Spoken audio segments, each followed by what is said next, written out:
todos bem-vindos a mais um episódio do podcast Além da Bolha. Eu sou o Andrei Coutinho e junto com o Lucas Bernardino estamos com esse projeto que visa trazer uma maior profundidade a temas importantes da nossa sociedade. Para quem ainda não sabe, a primeira temporada tem como tema Religiões em Tempos de Ódio. Nós iniciamos essa jornada conversando com um padre a respeito de dogmas, problemas e desafios do cristianismo nos tempos atuais. Se por acaso você ainda não viu ou assistiu o nosso episódio, volte lá para saber um pouco mais sobre esse projeto e sobre quais os assuntos vamos abordar nas próximas temporadas. Nesse segundo episódio, a religião em questão será o islamismo. Mesmo sendo pouco difundida aqui no Brasil, o islamismo corresponde com uma religião oficial de 25% da população mundial. Apesar desse número extremamente significativo, seus respectivos fiéis são um dos mais perseguidos e estigmatizados pelo Ocidente. Diante de tudo isso, entender um pouco mais sobre o islamismo é entender também sobre geopolítica, cultura e a importância do debate interreligioso. E para nos aprofundarmos nesse assunto, nós tivemos a honra de conversar com Atila Kush, muçulmano, mestre em ciência da religião pela PUC de São Paulo, formado em teologia islâmica e autor do blog Diálogos da Fé, da revista Carta Capital. Ao longo desse bate-papo, Atila nos trouxe um maior conhecimento sobre os preceitos do islamismo, os mecanismos e os problemas da intolerância religiosa, os porquês do crescimento dessa religião perante ao mundo, entre outras questões. Ao final desse bate-papo, esperamos que vocês saiam com novos conhecimentos, para além das questões religiosas, para além dos achismos, para além da bolha.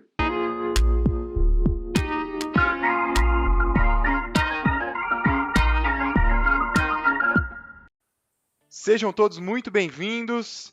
Estamos aqui com o nosso segundo episódio, com um convidado mais do que especial que conhecemos recentemente. Tivemos a oportunidade de ter aqui conosco, que é o Atila Kush, que vai falar um pouquinho pra gente sobre o islamismo, e a gente segue aqui na nossa conversa, igual tivemos no último episódio, que falamos sobre o catolicismo, e agora vamos falar sobre o islamismo, né? Então, lembrando que o nosso tema é religião em tempos de ódio.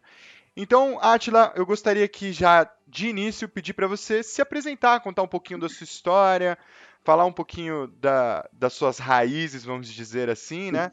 E como que essa sua jornada vem sendo construída até aqui. Olá, Andrei, muito obrigado pelo convite. Lucas, muito obrigado. É uma alegria imensa estar aqui com vocês. Meu nome é Atila Kush, né, na minha língua materna, mais reproduzida como Atilla Kush, né? Eu sou da Turquia, de origem curda, sou formado em teologia islâmica na Turquia, vim para o Brasil 7 anos atrás. Esse ano eu vou completar, inclusive, 8 anos já, né, 7 anos e meio agora. Graduado em letras português. No momento faço doutorado em ciência da religião na PUC de São Paulo. Sou mestre em ciência da religião pela mesma instituição e escrevo às vezes, né, na coluna Diálogos da Fé, da versão digital da revista Carta Capital, né? Além disso, costumo fazer e promover cursos próprios meus sobre o Islã, a civilização islâmica, a história turca, porque no Brasil tem muitos fãs da história turca, das séries turcas. Teve um tempo que eu dei aulas de história turco-islâmica na PUC de São Paulo, um período dei aula de língua turca na USP, e no momento continuo, de vez em quando, entrando em algumas aulas na PUC para fazer a apresentação sobre o Islã e tudo mais, né, um panorama geral. Na maioria algumas vezes, né, nesse último ano, as pessoas colocaram meu nome nos cartazes quando acontecia algum evento, e agora tudo online, né, colocavam como sheik, mas eu não gosto de ser chamado de sheik, até porque não me considero nessa altura, mas geralmente considerei a possibilidade, talvez, de ser chamado de professor.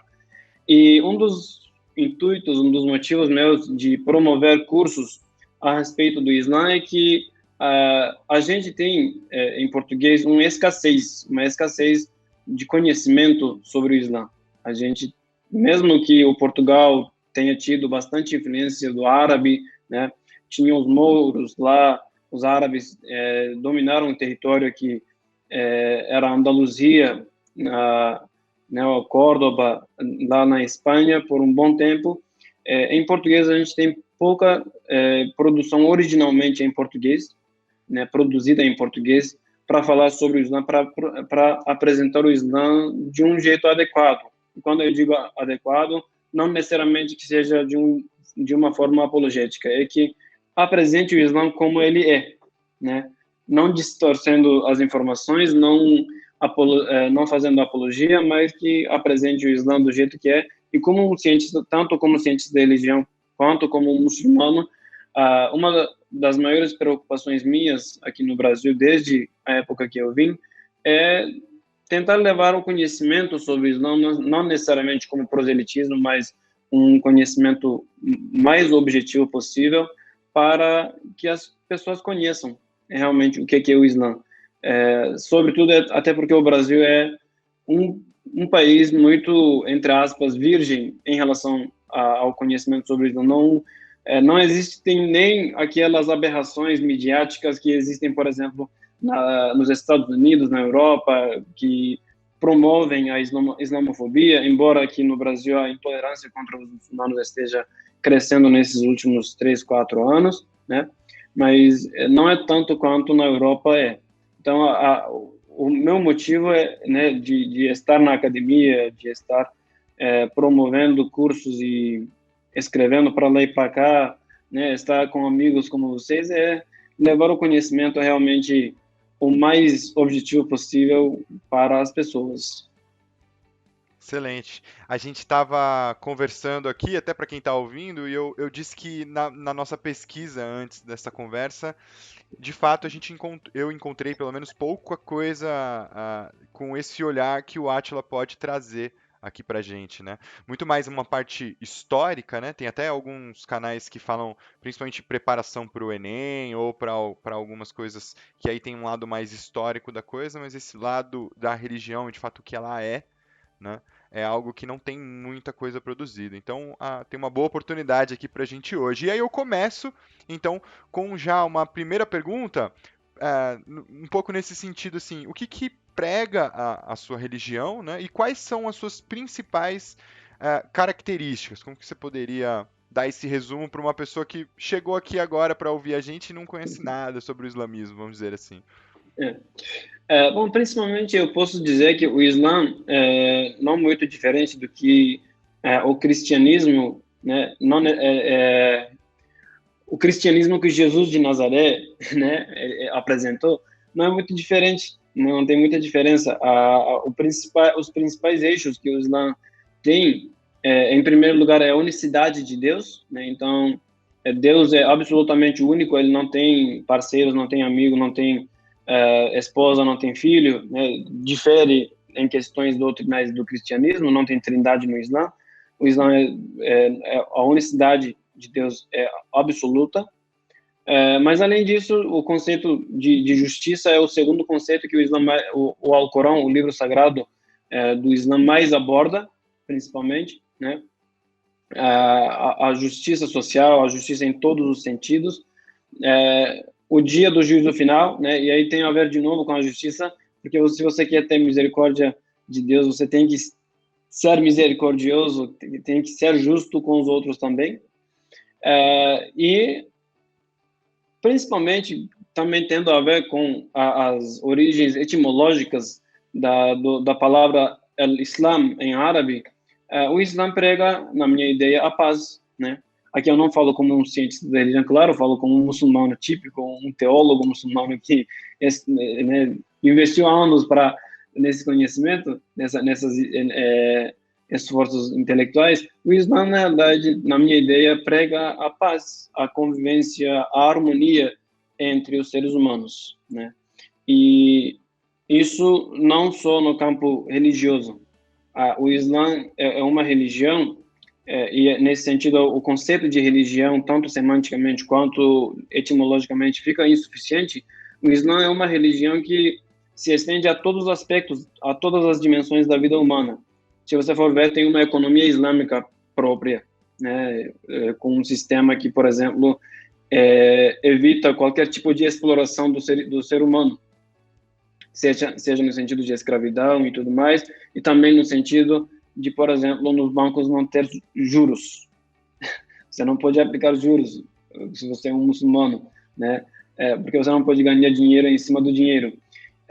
O Islã vai ensinar como um pai de família tem que tratar a família, né? Como que o homem é responsável perante a mulher e a mulher é responsável perante o homem dentro da família. Como que um líder deve dirigir o seu país, aqueles que ele está governando. Então, tudo isso, resumindo, para mim, leva a uma só palavra, a paz, a uma convivência, independentemente com quem que seja, né? E aí eu digo, independentemente de identidade religiosa, identidade racial, identidade de gênero, né? A identidade sexual e tudo mais. Em todos esses sentidos, o Islã prega a paz, a convivência e a harmonia. Muito bom, Átila. Eu, já pela essa primeira resposta sua, já fiquei, assim, chocado com determinadas respostas, determinadas informações que, de fato, passavam muito longe do meu conhecimento. Mas, primeiramente, além disso tudo, quero te agradecer. A gente está se sentindo muito honrado com a sua presença aqui, né?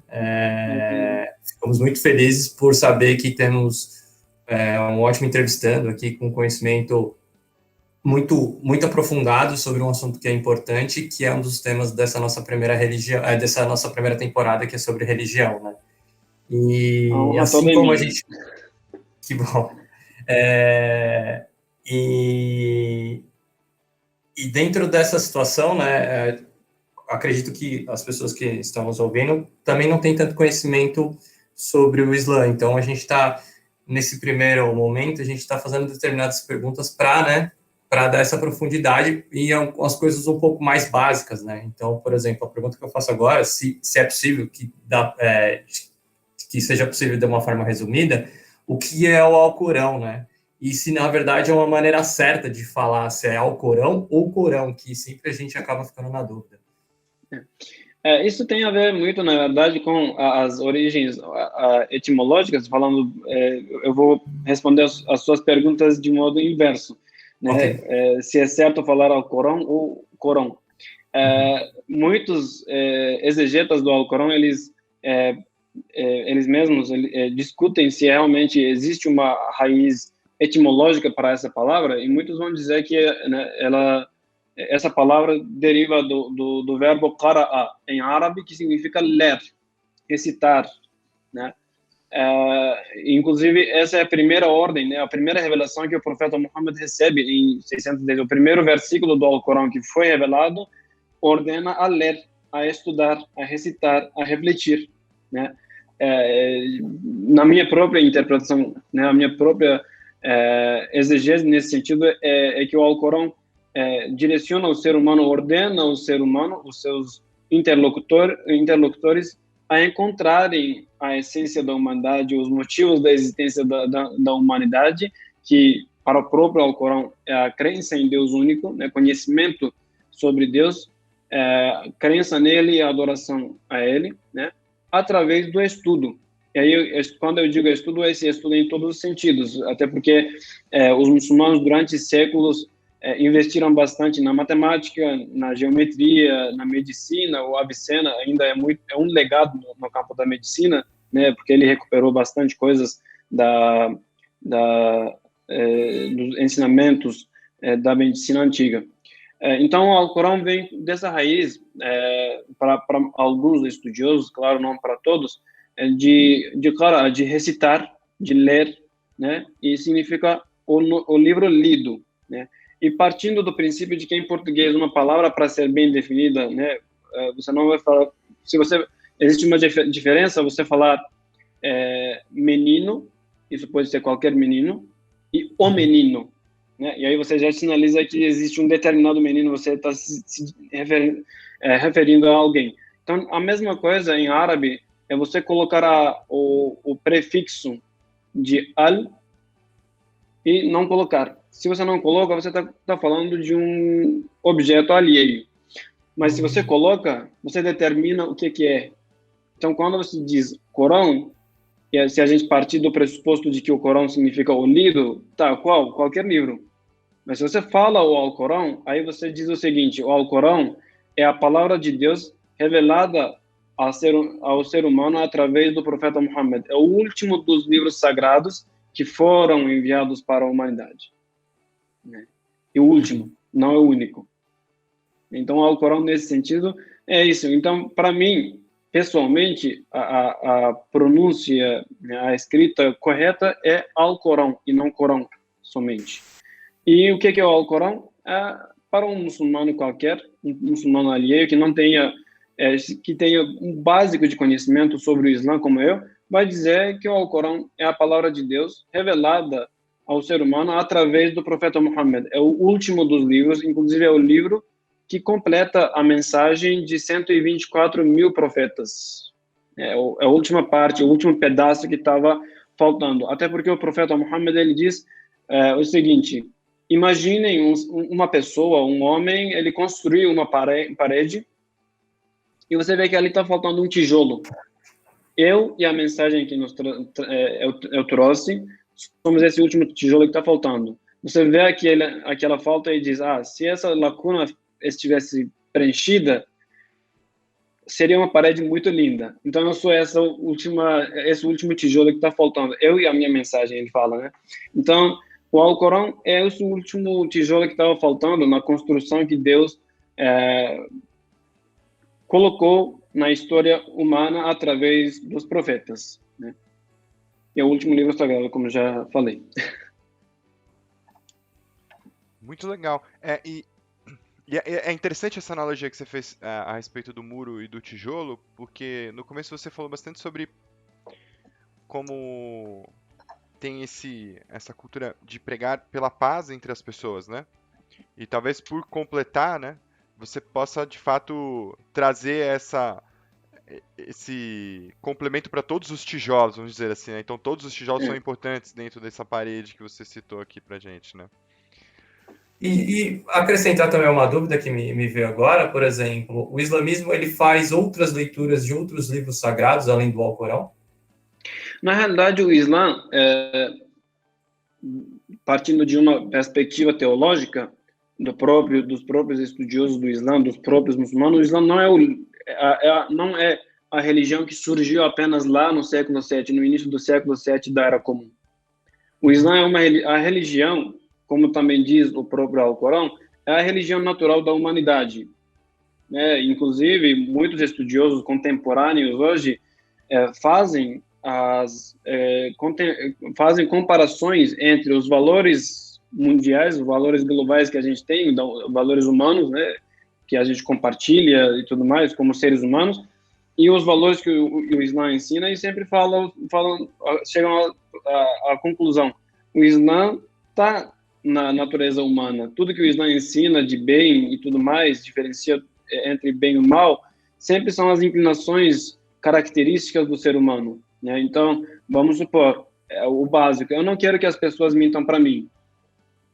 Eu não quero que ninguém fale mentira para mim, então também não vou falar mentira para ninguém. Isso é uma inclinação característica do ser humano. E mentira é um pecado no Islã, é um dos maiores pecados no Islã. Então, partindo dessas explicações mais contemporâneas, mas mais necessariamente nas afirmações do próprio Alcorão, a gente vê que o Islã é concebido não somente como a religião que surgiu empiricamente lá no século VII, no início do século VII, é a religião que desde Adão existiu.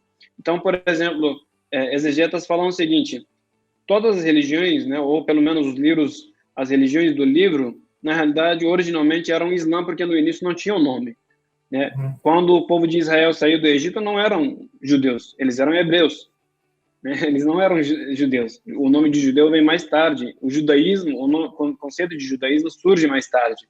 A mesma coisa com o cristianismo, né?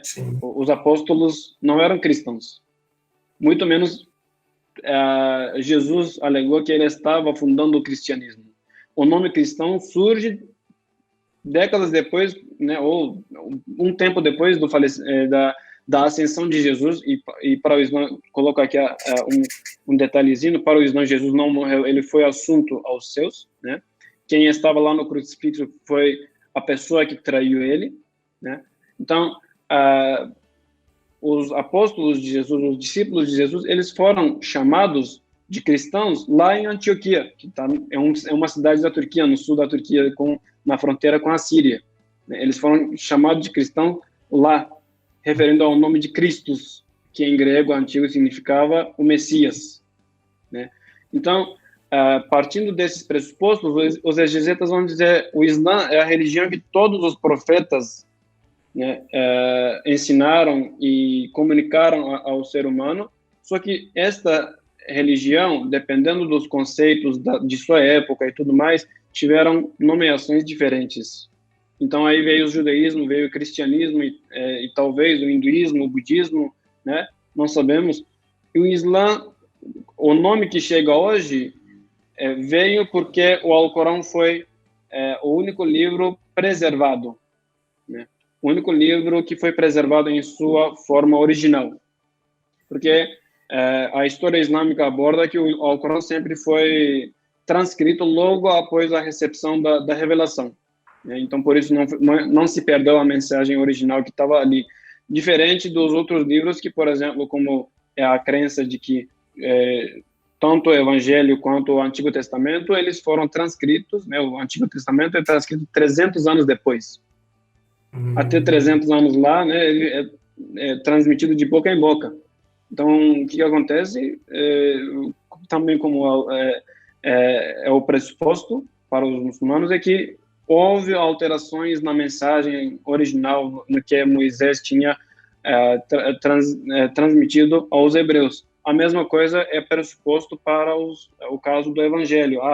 Foi transcrito 30 anos depois que Jesus já tinha sido assunto aos céus, né? E para os muçulmanos Jesus é um profeta, é um dos mensageiros de Deus, né?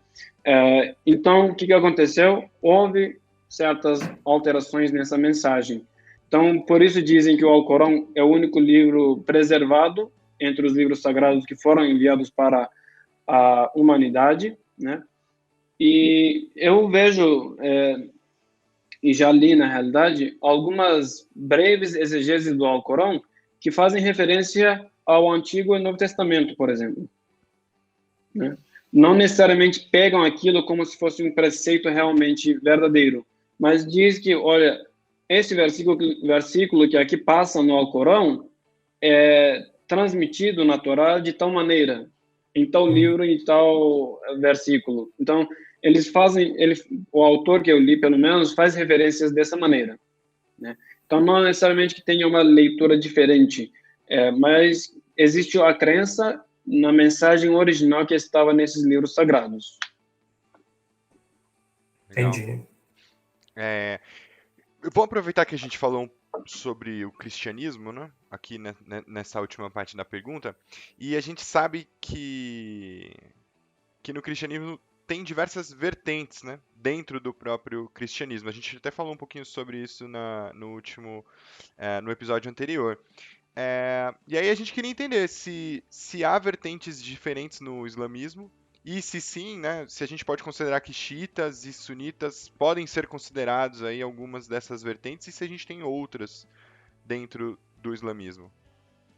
Na realidade, bom, até onde eu saiba, na verdade, as cisões dentro do cristianismo também são motivadas pela política, né? Pelas posições políticas daquelas épocas, mas enfim, porque em questão de doutrina, as igrejas cristãs geralmente partilham a mesma doutrina.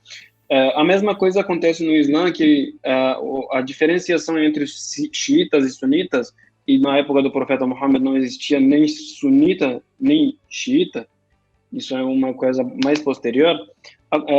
Essa divisão, esse cisma acontece dentro do Islã cerca de 30 anos depois do falecimento do profeta Muhammad, por motivos políticos, por disputa pelo califado, né? Mas um pouco mais diferente do que as divisões dentro do cristianismo, que nem, por exemplo, até o Concílio Vaticano II, que aconteceu de 62 a 65 do século passado, as igrejas orientais não comungavam com o Papa. Elas não citavam o nome do Papa durante as missas deles, durante os cultos deles. Diferente do que isso, no Islã, se você for um sunita e vai para uma mesquita xiita, você pode rezar lá atrás do sheik, e desde que o sheik não esteja profanando, né, a doutrina daquele grupo, as ideias daquele grupo, não esteja profanando a doutrina, a base da fé, né, a crença em Deus único e em profeta Muhammad como o mensageiro de Deus. Se não estiver profanando essas bases da fé, você pode seguir o sheik xiita lá e rezar direito, não tem problema nenhum. Isso desde que aquele cisma aconteceu, não é uma coisa seguida, né? Dentro do sunismo mesmo, você vai ver divisões jurídicas. Aí é uma coisa mais que tange as questões da prática, não necessariamente nas questões da doutrina, né? E dependeu muito essas diferenciações jurídicas, né, dos estudos da jurisprudência, aconteceram por conta do contexto socio-histórico em que essas escolas surgiram. A gente chama de escolas jurisprudenciais, né? São 4 escolas jurisprudenciais. Elas surgiram dentro do contexto, né, através também da interpretação do Alcorão, dos ditados do profeta Muhammad, e o que não for encontrado nessas 2 fontes, através dos esforços intelectuais, pensamento, reflexão e tudo mais, para encontrar caminho e facilitar a vida dos fiéis. Então você tem essas 4 escolas, né, que divergem em poucas questões práticas. Para um deles, na hora de você rezar, antes de rezar, né, você tem que limpar o corpo. Você lava o rosto, você lava os braços até os cotovelos, você esfrega água num quarto da cabeça, lava os pés até os tornozelos. E alguns, por exemplo, vão dizer não é esfregar, só esfregar a cabeça, um quarto da cabeça e lavar os pés, né? O Alcorão, eles vão entender como esfregar um quarto da cabeça e esfregar água nos pés, né? Existem essas pequenas divergências práticas. Além disso, em questões da doutrina, né, o que é mais visto como a maior divisão dentro do Islã, que é os xiitas e sunitas, questões doutrinais são imprescindíveis. Não existe uma diferenciação muito grande. Aliás, questões da base da fé são totalmente iguais, para ser exato. Deixa eu falar de professor, né? Porque eu acho que não é algo mais bonito do que a palavra professor, né? Não sei, acho que em qualquer cultura do mundo, né? Mas, professor, por exemplo, muito se fala do profeta Muhammad.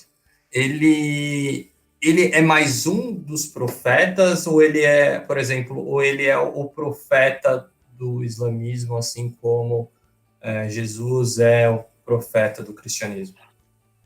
Na realidade, como a gente falou, acredita-se que o Islã seja a religião natural da humanidade. Não se usa a palavra al-fitra em árabe. E o que isso quer dizer? Todos os profetas trouxeram a mesma mensagem. Todos se basearam na mesma mensagem, na mesma doutrina, tendo em consideração, claro, né, a gente tendo em consideração as diferenças contextuais de suas épocas, né?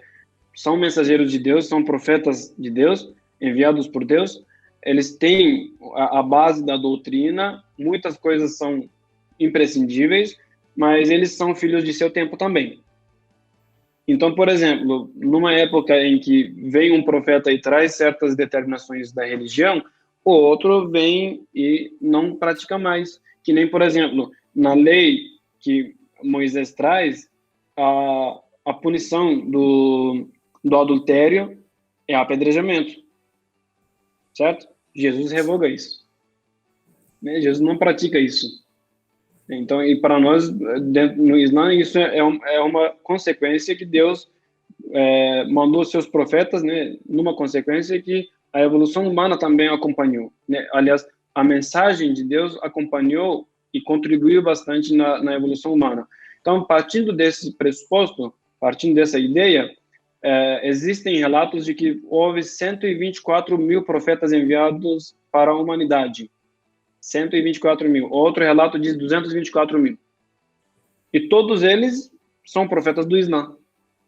A gente só conhece 25 deles pelo nome, porque são citados diretamente no Alcorão, né? Adão, Noé, Jesus, Moisés, Davi, o próprio profeta Muhammad, Jacó, José, todos são profetas.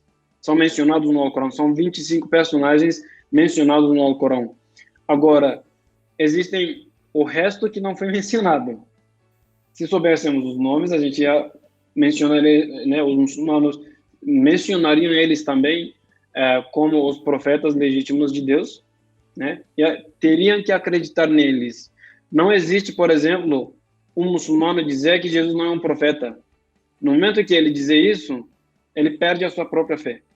Ele tem que renovar a fé e acreditar que Jesus foi um mensageiro e profeta de Deus. Então, você pega essa lista, né, de 124 mil pessoas enviadas durante toda a história humana e acrescenta mais um, que é o profeta Muhammad. É o último deles. Por isso, é o último deles, na perspectiva islâmica, claro, e por isso ele é chamado do selo da profecia. Porque ele vem, é o último, traz, entre aspas, um resumo de toda a mensagem trazida até então, e sela a porta, não vem mais profetas. Né? Então a concepção é essa, ele é o último e mais um. Nossa, eu estou até envergonhado de desconhecer tanto assim sobre o islamismo. Enfim, tem muita coisa que ainda a gente vai falar. Mas a pergunta que eu tenho agora é se há uma diferença entre o Islã e o islamismo. Claro, né? Porque o ismo, inclusive no campo da filosofia, significa uma corrente, uma ideologia, ou no campo da sociologia significa ideologia. E o islamismo realmente é uma ideologia, né? Eu vou partir do Islã para o islamismo. O Islã é o nome da religião que a gente está falando desde o início do nosso bate-papo. Não vou dizer da nossa entrevista, porque realmente é um bate-papo de três amigos. Aqui, eu acho que se fosse presencial, provavelmente a gente estaria tomando um cappuccino e conversando e dando risadas enquanto a gente está gravando. Né? Com certeza. Mas como as condições do dia de hoje não permitem isso, infelizmente não dá, mas eu espero que um dia a gente consiga. Então, o Islã é a religião da qual a gente está falando desde o início da nossa conversa, do nosso bate-papo. É a religião. Né? A religião enviada para a humanidade. É tida como a religião da humanidade. Uhum. Né? A mesma concepção que tinha, por exemplo, tem ainda no cristianismo, na teologia das religiões, no cristianismo existe uma categoria que se chama a teoria do acabamento. O que isso quer dizer?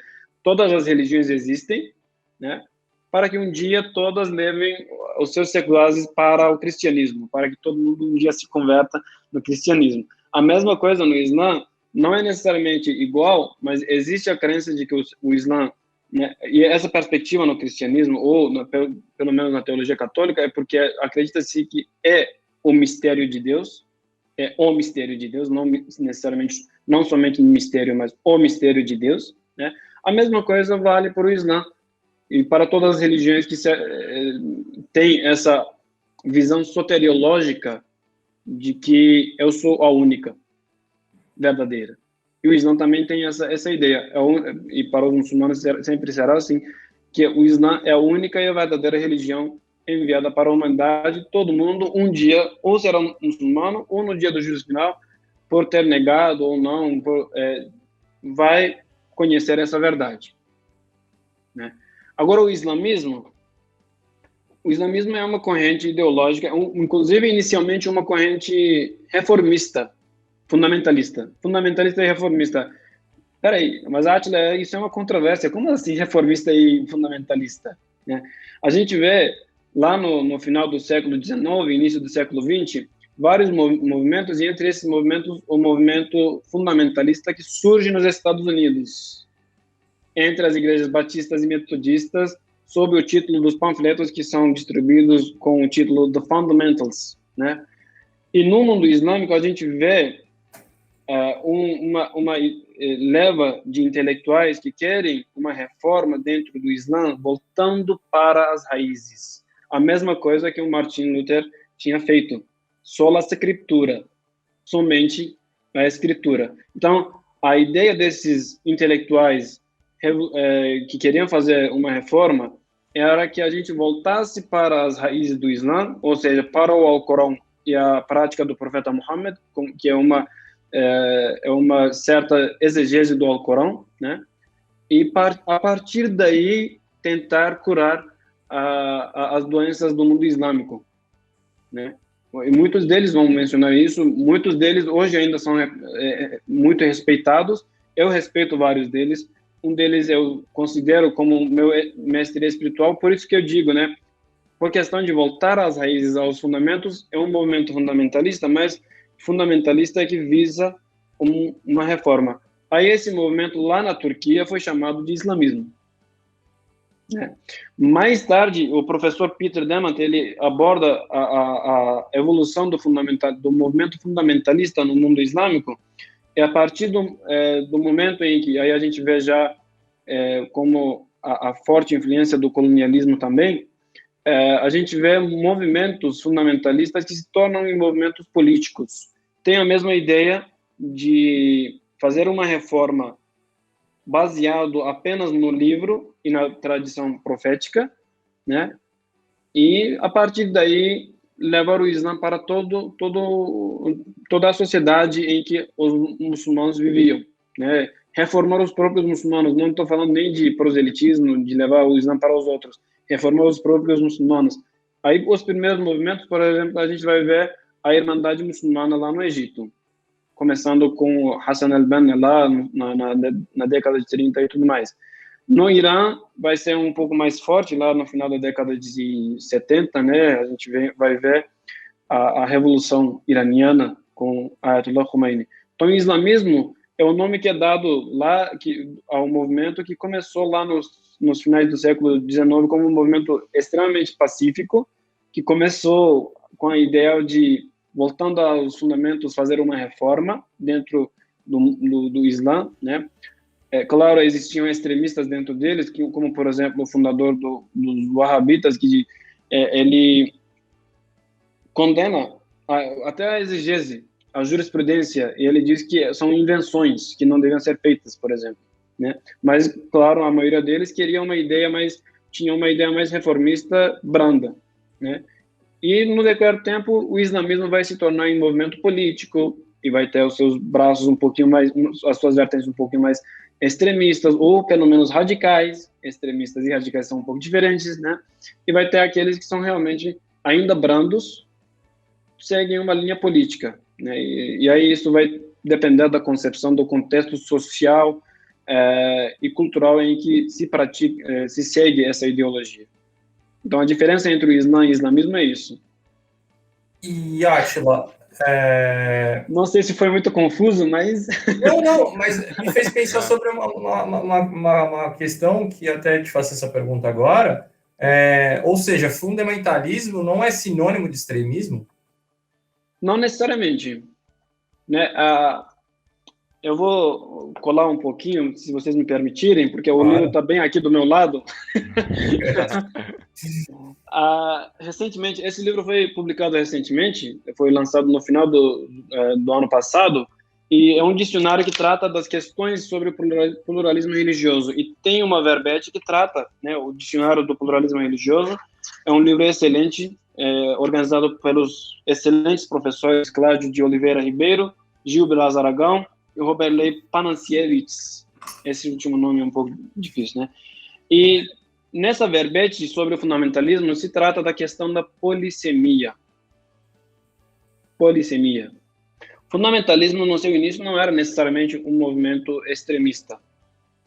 Hoje em dia é sinônimo, né, visto pelo menos em questões semânticas como sinônimo do extremismo. Mas não necessariamente. O fundamentalista é aquele que quer seguir a sua religião à risca. No momento, as definições mais brandas que a gente pode dar é isso. Agora, quando o fundamentalista tenta impor a sua ideia aos outros, aí ele vira um extremista. ainda mais quando ele começa a usar a violência para impor a sua ideia, né, a sua ideia fundamentalista, aí vira terrorismo. Então, existe uma diferença semântica entre os dois conceitos, fundamentalismo e extremismo.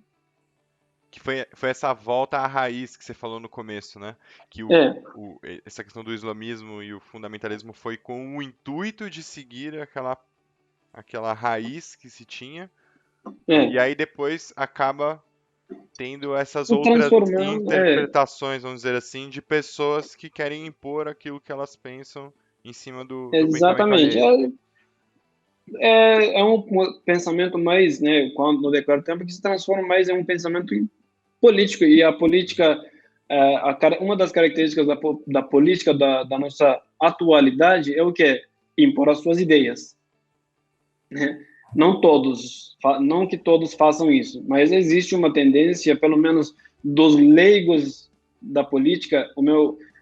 Inclusive, eu vou dar um spoiler: o meu artigo, que será publicado na revista Carta Capital nos próximos dias, é a respeito disso, a religião de política. E existem muitos sequazes dessa religião de política, e a religião de política tem suas vertentes mais demasiadas possíveis, né? E eles querem impor as suas ideias. A gente vê os impactos disso na crise sanitária, que está devorando o mundo inteiro, né? Tá acabando com o mundo inteiro. E isso, com certeza, tem suas bases no extremismo político, no extremismo da religião de política. Então, são coisas um pouco, né, distantes, e realmente é uma questão que parte mais das ideias políticas. Como eu tinha falado, a ideia dos primeiros islamistas não era necessariamente impor a sua ideia, mas interpretar a modernidade em conformidade com as bases, os fundamentos do Islã, né? O Islã os muçulmanos, os islamistas, eles não queriam criar um contra-ataque à modernidade, mas adequar a modernidade ao Islã. Bom, eu não sei se foi muito confuso. Não, claro que não, claro que não. Não, e até eu fiquei, né, refletindo aqui, né, porque ao mesmo tempo que a gente vê a ascensão de grupos de extremistas no mundo, mas essencialmente, por exemplo, algum desses grupos, a maioria desses grupos não tem algum fundamentalista religioso. Tipo, principalmente se você for ver na Europa, assim, né? Por exemplo, alguns casos da Alemanha, por exemplo, que tem o crescimento dos neonazistas, enfim. Ali não há nenhum tipo de fundamentalismo religioso por trás, mas há um extremismo, né? Exatamente. Extremismo, radicalismo. Eu diria, inclusive, o início disso é o excesso, né? É o excesso de tudo. E tudo que tem excesso é prejuízo para o humano. Né? Sim. Então, realmente, não necessariamente que seja religioso, é extremista, terrorista. Inclusive, eu costumava dizer, e continuo dizendo, que o terrorista, não só o extremista, mas o terrorista, ele não tem religião. A religião do terrorista é o terrorismo. Que é aquilo que ele acredita, né? Vamos dizer. Aquilo que ele acredita, matar os outros, nada mais. Aquele que diverge dele deve ser morto, e ponto. Nossa, e quanto isso... e assim, e quando você junta o terrorismo à religião, né, específica, talvez isso seja o cerne de toda a fobia, tipo, de toda a xenofobia, né, não esqueci o nome específico da religião. Na realidade, não necessariamente que, Lucas, junta o terrorismo à religião, disfarça o terrorismo de religião. Sim. Disfarça o terrorismo de religião, né? Em turco a gente diz que quem rouba a minarete prepara o capuz, né? Tá com o capuz pronto para cobrir o que roubou, né? Então aquele que mata o ser humano, e isso aconteceu na antiguidade de várias formas, hoje ainda existe sob várias desculpas, né? Aqueles que estão matando alguém precisam legitimar. E apesar das teorias de secularização, a religião hoje em dia ainda é uma fonte imprescindível de legitimação dos atos. E não só de legitimação, mas também de atrair as pessoas, né? Exatamente. Porque você Atrair pode usar para se legitimar, ou seja, falar que você está fazendo aquilo porque algo maior, vamos dizer assim, está ali te dando permissão quase, mas ao mesmo tempo Sim, é uma forma de trazer mais pessoas para esse seu culto ao terrorismo, vamos dizer, né? exatamente. Exatamente. Legal. Tá, eu vou aproveitar então agora aqui para a gente fazer uma pergunta de para você, Átila, qual que é o valor mais significativo, assim, mais bonito que o islamismo tem? Olha, no início eu falei, Andrei, que o Islã para mim é uma religião que prega a paz. Para mim, na realidade, todas as religiões pregam a paz. Eu conheço gente de várias religiões, né? Sou muçulmano aqui no Brasil. O que menos eu tenho é amigo muçulmano. Tenho amigo monge budista, tenho amigo padre, tenho amigo pastor, tenho amigo ateu, rabino e tal. Amigos muçulmanos são poucos, é a minoria, né? Eu conheço muita gente de várias religiões e eu posso dizer que todas as religiões realmente pregam a paz, né? E no Islã, o que eu posso dizer o valor mais significativo do Islã que o ensinamento mais significativo do Islã na realidade, que eu diria, é, é o tratar o ser humano como um ser humano, né? Tratar todo mundo, independentemente de qualquer circunstância, como o seu igual. É o versículo 13 da surata do livro 49 do Alcorão, fala o seguinte: os seres humanos, nós vos criamos de um homem e uma mulher e dividimos em grupos e tribos diferentes para que conheçam um ao outro, né? Então, para que eu possa conhecer, eu tenho que ver ele como igual. Não existe eu subalternizar o outro e dizer que eu vou conhecê-lo. Você não vai poder conhecê-lo, né? E o maior dilema do orientalismo sempre foi isso, né? Os orientalistas, quando estudavam os povos orientais, tanto eu digo isso no sentido dos muçulmanos, quanto em outras religiões e outras culturas, sempre tinha uma ideia, uma visão de subalternidade, né? Eu tô aqui e eles estão ali, embaixo de mim, eu tô vendo eles de uma forma horizontal e eu vou analisar, de uma forma vertical, eu estou analisando dessa maneira a partir da minha perspectiva. Agora, o que o Islã ensina, e eu quero colocar parênteses aqui, eu não estou julgando nesse sentido a cultura ocidental. Estou julgando aqueles que se consideravam superiores aos outros. Estou falando daqueles que se consideravam superiores aos outros. Mas no Islã, nenhum muçulmano deveria fazer isso. Eu digo nenhum muçulmano deveria fazer isso porque existem muçulmanos que também fazem o mesmo, tá? Não que o muçulmano seja puro, puríssimo, né? Branquinho igual a farinha que acabou de sair do saquinho, né? Existem muçulmanos que também fazem julgamento, dizendo, né, julgando o outro como infiel. Não necessariamente que seja ligado a algum grupo extremista ou fundamentalista ou terrorista, mas existem muçulmanos leigos que fazem esse julgamento também. Então, o ensinamento mais significativo nesse sentido, eu vejo isso inclusive nos dias de hoje, em que o ser humano procura motivos para julgar o outro. Então, o mais significativo do ensinamento é isso, é tratar o outro no pé de igualdade. Professor, falando sobre intolerância religiosa, né? Bom, depois dessa conversa, a gente já entendeu que há muito de intolerância religiosa contra a islamofobia, né? E Quais são os fatores que têm feito com que a islamofobia tenha crescido nos últimos tempos e se de fato a islamofobia já existe há muito tempo? A islamofobia, na realidade, existe desde que os muçulmanos tiveram os primeiros contatos com os outros povos.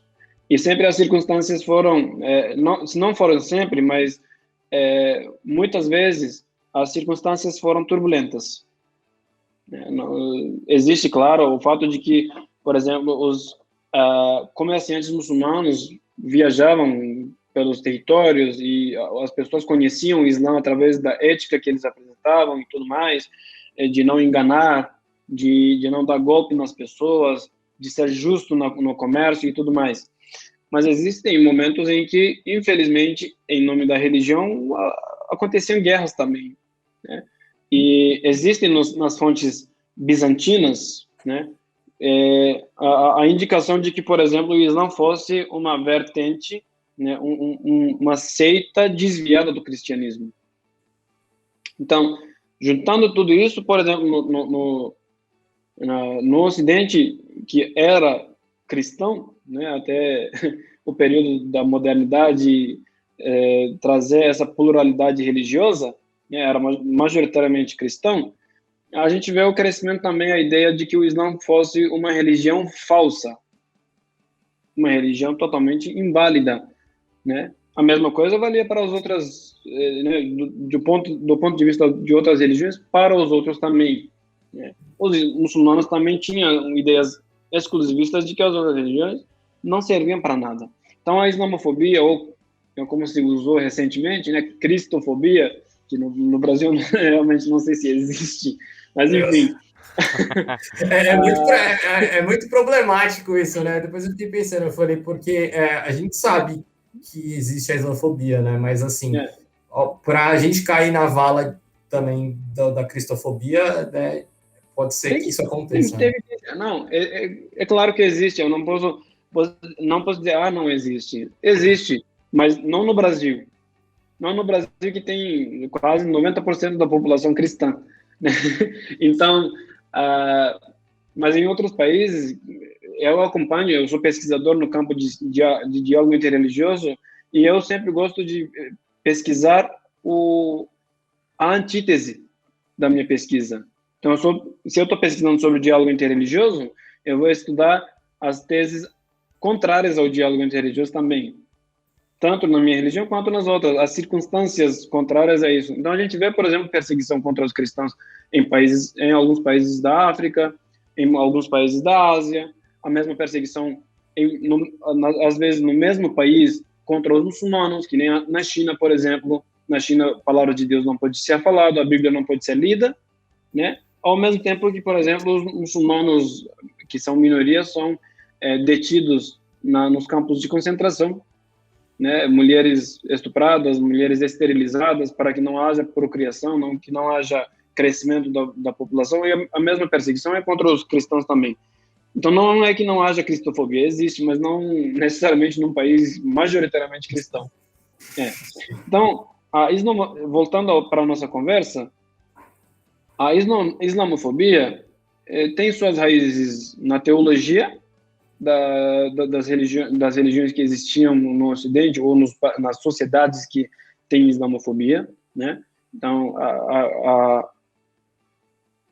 a acusação de ser uma religião falsa e tudo mais já é suficiente para chamá-los de pérfides, né? Os infiéis. E foi uma das convocações, uma das palavras usadas na convocação da primeira cruzada, em outras cruzadas também, né? Além disso, razões políticas, meramente políticas, né? Contato às vezes era por meio da guerra, e o muçulmano sempre foi visto como aquele que gosta de violência, aquele que gosta de matar, aqueles que são bárbaros, né?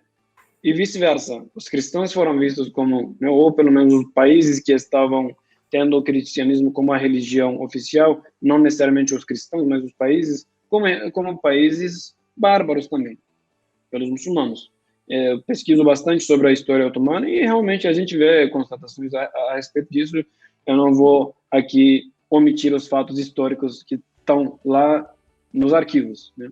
Ao mesmo tempo que com os mesmos cristãos havia também alianças. Então, a islamofobia existiu desde sempre, só que a gente vê a islamofobia de um modo sistemático quando a gente vê os muçulmanos, quando a gente vê a presença dos muçulmanos nas sociedades, principalmente ocidentais. Eu aqui especifico, por exemplo, a França, a Suíça, né, a Dinamarca, a Holanda, onde, por exemplo, né, na França e na Suíça principalmente, a mulher muçulmana não pode colocar o véu por questões de segurança. Mas fecha o rosto, não, e que não necessariamente a mulher fecha o rosto totalmente. A descrição do Alcorão é que fecha aqui, né, o rosto fica aberto. Mas hoje todo mundo tá andando de máscara, qualquer um pode pegar uma arma e matar todo mundo. E dizer que era muçulmano. Tava de máscara, ninguém vai conhecer? Né? Ninguém vai dizer, não era ele. Caramba, né? Coloca a máscara aqui, quem vai saber que eu sou Átila? Ninguém, né?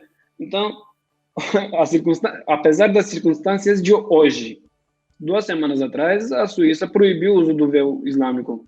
Não pode fechar o rosto. Né? Então, a islamofobia foi sistematizada depois que a gente vê em algumas sociedades a pluralidade religiosa e o crescente número dos muçulmanos. Né? E, por falta de conhecimento, aí eu digo, repito de novo, por falta de conhecimento, as pessoas se assustam. Como também, certa vez, um amigo, eu tenho uma amizade ao nível de irmandade com ele, um amigo judeu falou para nós, né, durante uma das conversas, e ele falou a seguinte frase: quem conhece, ama. Quem não conhece, teme. Né? Então, acho que um dos motivos, uma das raízes da islamofobia está no desconhecimento ou está no medo decorrente do desconhecimento.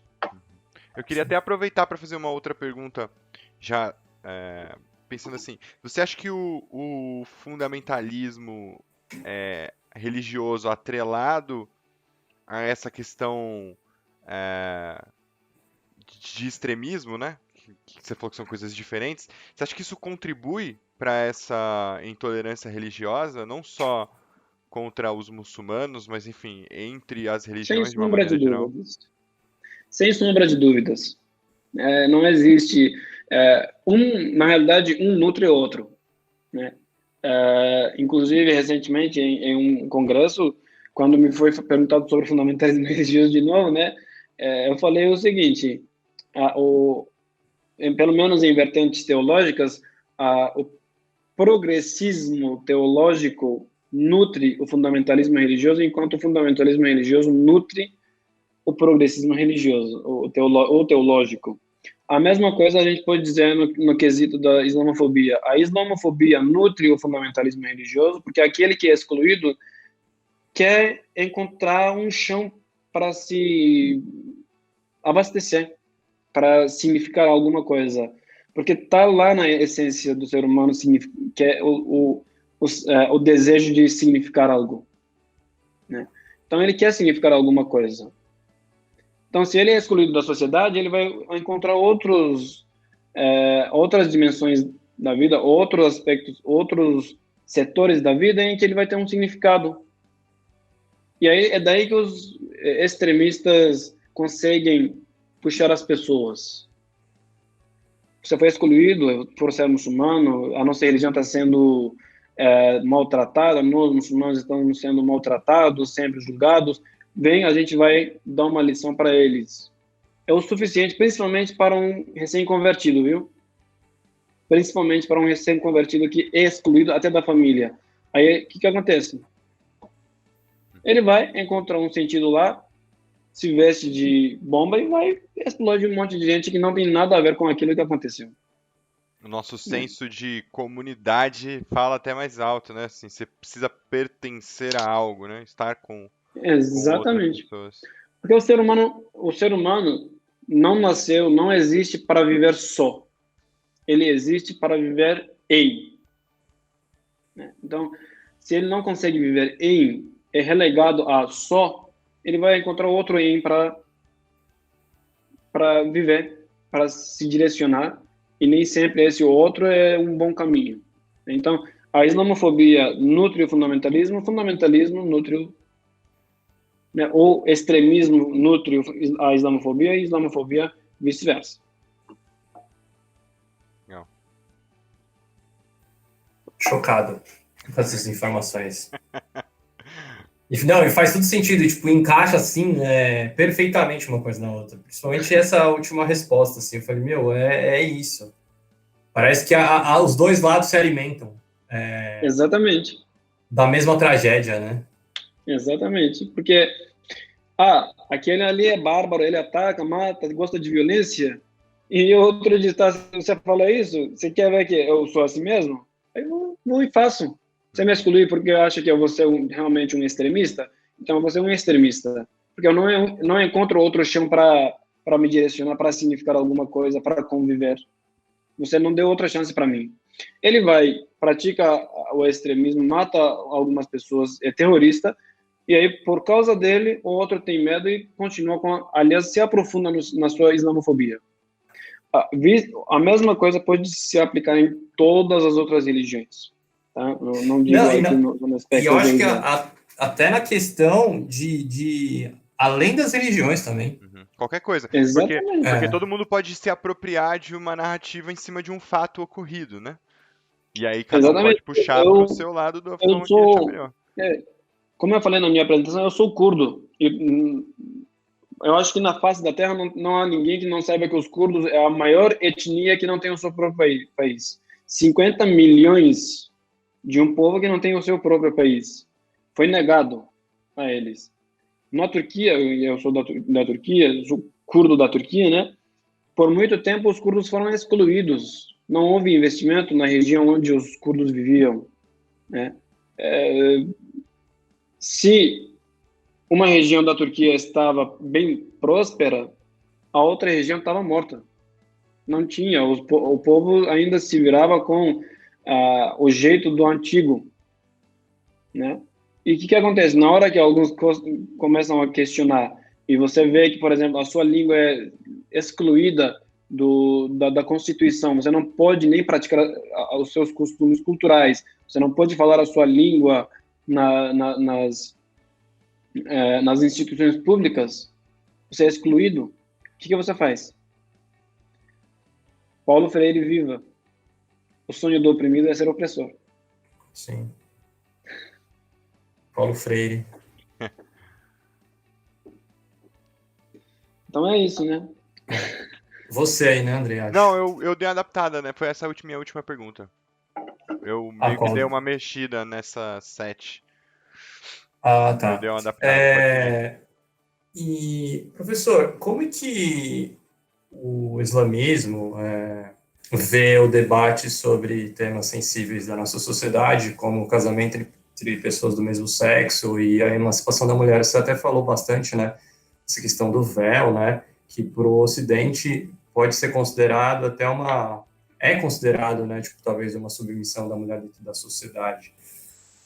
Ou não, né, dentro do nosso desconhecimento. Desculpa se o meu comentário pode ter sido até... A gente sempre reproduz o que a gente escuta, né? Isso não é, eu não digo como se fosse uma culpa ou um problema. A gente não somos filhos do nosso tempo, né? A gente vai ouvir e se em todos os lados a gente ouve a mesma coisa, a gente vai realmente acreditar que é aquilo. Vou, de novo, responder a sua pergunta de modo inverso, tá? Tá ótimo. Eu sempre faço isso com você, Lucas. A questão do véu das mulheres é uma conquista das próprias mulheres. Na época do profeta Muhammad, o véu significava nobreza. As mulheres romanas, bizantinas e persas, lá do Império Sassânida, as mulheres da elite, as ricas e tudo mais, né, aquelas que representavam alguma família nobre, usavam lenço. E na Arábia, as mulheres da família do profeta, as esposas dele, usaram lenço. E aí daí vem algumas outras mulheres da própria sociedade muçulmanas e perguntam, peraí, por que as esposas do profeta usam, a filha dele usa, as mulheres lá da família dele usam, e nós não? Por que a gente não pode usar? Né? Isso está num lugar, né? É uma conquista delas. Hoje, existem mulheres que não querem usar. Tudo bom. Tudo bem. É uma ordem de Deus, está no Alcorão. Né? Eu posso, inclusive, pegar o Alcorão aqui, ó. Está em árabe, mas eu traduzo para vocês, R$ 50 por palavra para vocês. Preço Baratinho. exclusivo. Preço exclusivo, né? Brincadeiras à parte. Eu vou tentar encontrar aqui o versículo. O versículo ordena as mulheres fecharem, né, se cobrirem, de modo que as suas pertences valiosas, né, os seus ornamentos, inclusive o Corão usa a palavra azina, zinat. Zinat significa o ornamento, aquilo que é uma joia, né? Cubram suas joias, né? Menos para os seus familiares, seus filhos, seu pai, seu irmão, seu esposo e tudo mais. Mas antes disso, 2 versículos antes dessa ordem, manda os homens fecharem os olhos. Né? Fechem os seus olhos para o pecado. Porque pode ser que uma mulher, né, é uma muçulmana, ela acredita nos fundamentos da fé e tudo mais, mas ela não segue a risca. Portanto, não vai se fechar, talvez. Não vai cobrir a cabeça, pelo menos. Né? Você sabe que aquilo é um pecado, então você não vai olhar para aquela mulher. Antes de dizer para a mulher que se cubra, manda o homem fechar os olhos para o pecado. Né? Se cubra também. Porque até para o homem também, no Islã, tem diretrizes de vestimenta, de como o homem deve se vestir. Né? Então, e antes das mulheres foi para os homens, tá? Digo de novo. Uhum. Agora, uma mulher hoje em dia não quer usar, vai cometer um pecado, mas o Islã é uma religião nesse sentido, nas responsabilidades religiosas, o Islã é uma religião individualista. Seu pecado é seu, não me interessa minimamente. O que cabe ao seu irmão de fé é apenas te avisar. O que cabe ao seu marido ou à sua esposa é apenas te avisar. Olha, você está fazendo isso errado. Aí se você diz, tá, eu estou fazendo errado e problema meu. Acabou. Você não pode falar mais nada. Uma mulher muçulmana que não se cobre, ela está cometendo um pecado? Está cometendo, mas cabe ao resto do mundo respeitar essa decisão dela. Porque o problema dela é com Deus. Ela que se resolva. Né? Ela pode viver do jeito que quiser. A mesma coisa na questão de, por exemplo, casamento homossexual. Né? Aliás, hoje em dia não se diz casamento homossexual, é o casamento homoafetivo. Uhum. Né? É a mesma coisa. No Islã, é um pecado. É um pecado equivalente, inclusive na jurisprudência islâmica, é um pecado equivalente ao adultério. Né? A pena foi, inclusive, vista como se fosse adultério. É um pecado, sim, mas é uma opção da pessoa. Renunciou à sua fé por estar praticando isso? Não. Não renunciou à sua fé. Ele diz que é muçulmano, está fazendo isso? Só cabe a você, muçulmano, respeitar essa decisão dele, não pode fazer nada. Né? Mas lá no Alcorão tá no Alcorão que a história do povo do profeta Ló, né? Eles estavam praticando a homossexualidade e foram perecidos por causa disso. Não. Aquela história trata de um povo que desobedeceu o profeta e foi hostil contra o profeta. E insistiu no pecado. Né? Então, não somente insistiu no pecado, negou totalmente a mensagem e todos de uma vez. Né? Hoje em dia as circunstâncias são diferentes. Nós não somos profetas. Nenhum muçulmano hoje é um profeta. Né? E se alega que é profeta, perdeu a fé, perdeu o playboy, vai renovar a sua fé. Né? Muito menos uma pessoa que se contrapor nessa alegação, mas você não pode praticar homossexualidade muito menos uma pessoa que se contrapor a isso vai ser perecido, vai morrer de repente, vai sofrer algum ataque divino por causa disso. Deus age na história, para o Islã, sim. A história islâmica vai acreditar que sim, Deus age na história, intervém em momentos necessários. Mas é aquilo que Jesus falou quando levaram a mulher adúltera a ele, que quem não tiver pecado, atire a primeira pedra. Então, e todos nós somos pecadores, não existe, né? O profeta Muhammad, ele mesmo fala, todo filho de Adão é pecador, mas o melhor dos pecadores é aquele que se arrepende e volta a Deus, e retorna a Deus. Então, existe toda essa questão de respeitar, mesmo que seja um pecado, respeite a ideia da pessoa, né? A decisão da pessoa, a opção da pessoa.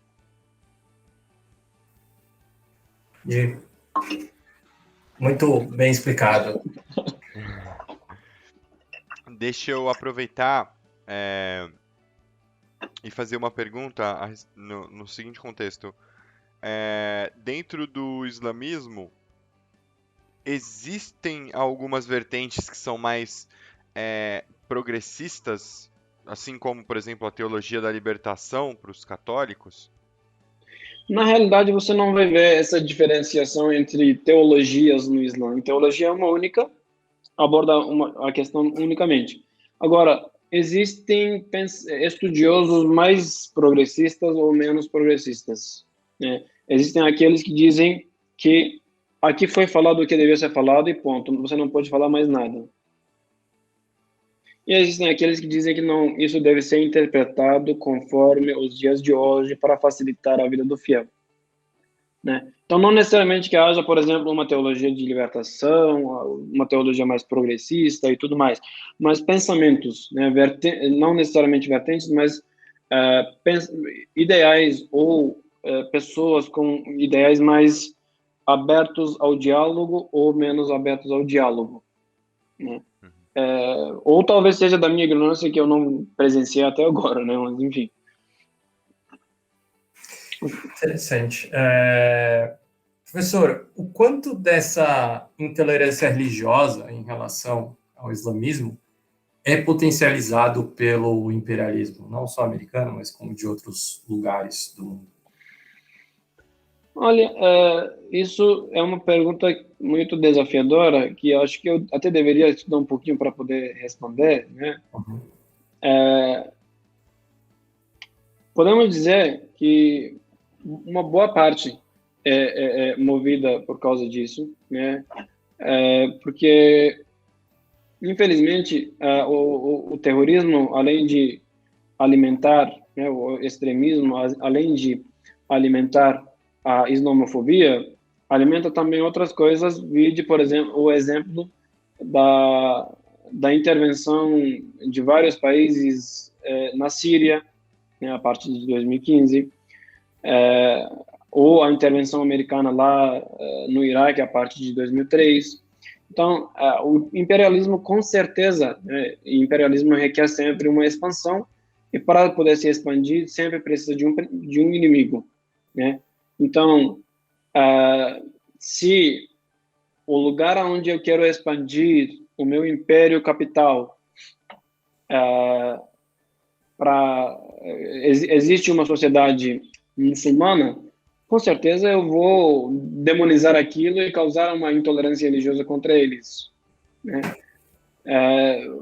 Fazer com que eles fiquem ali presos, porque a intolerância religiosa também causa certa prisão local. Você não consegue sair de lá temendo sofrer também problema em outros lugares. Por exemplo, aqui no Brasil, ano passado, ainda quando a gente conseguia fazer eventos presenciais, não tinha nem o primeiro caso eu não quero usar uma palavra ruim, mas da bendita Covid, enfim, né?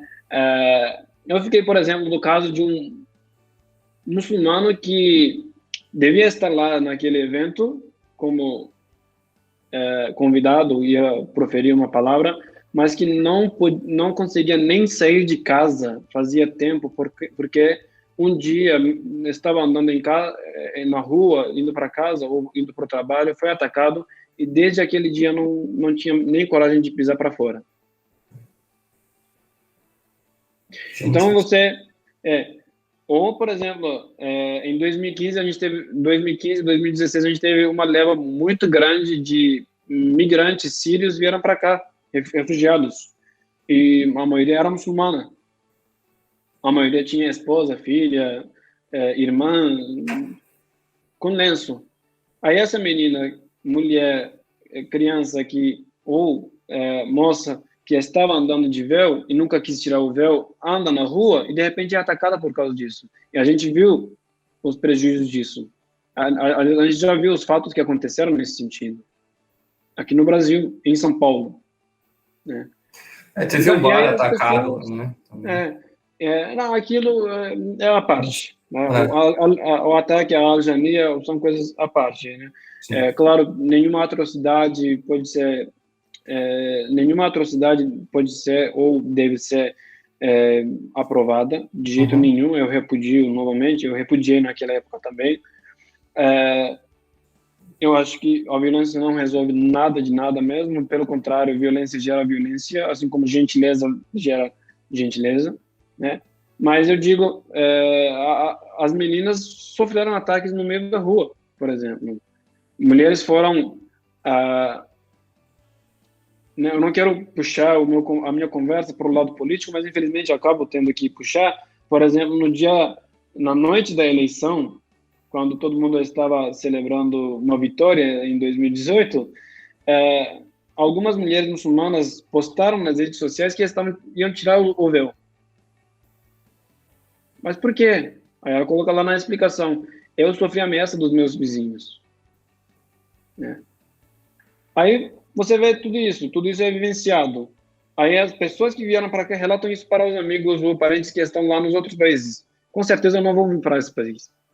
Não vou vir. Quando eu vim para o Brasil, quando eu já tinha decidido vir para cá, ganhei a bolsa de estudos, estava pronto para vir, estava ansioso. Por outro lado, eu ficava pensando, cara, no Ocidente eu sei que as pessoas são hostis contra os muçulmanos, como que eu vou fazer? Né? Será que vai ter uma mesquita para eu poder rezar nas sextas-feiras? Né? Será que eu vou poder comer conforme a minha religião me ensina? Eu ficava pensando nisso porque eu achava que não seria um país, ou pelo menos eu achava que seria um país igual aos países europeus que proíbem até o uso do lenço, sob a desculpa de que